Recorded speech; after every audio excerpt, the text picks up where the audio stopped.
Hey everyone, welcome back to our channel. Today, we are diving into an exciting topic, how to use Bing Chat as a Turkish translator. So, let's jump right into it.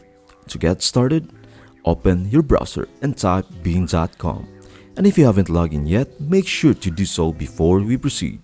Imagine effortlessly translating Turkish content into English using Bing Chat. It is simpler than you might think.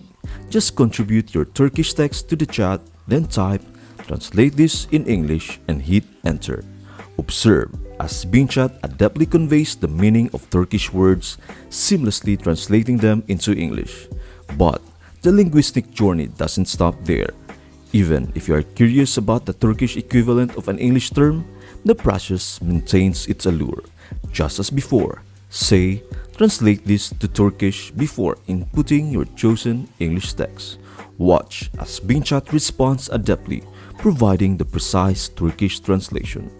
While Bing Chat's capabilities are impressive, it is important to remember that accuracy can vary, especially in complex or sensitive contexts. Seeking a second opinion for important decisions is a wise consideration. Thanks for tuning in. You are now ready to use Bing Chat as your Turkish translation tool.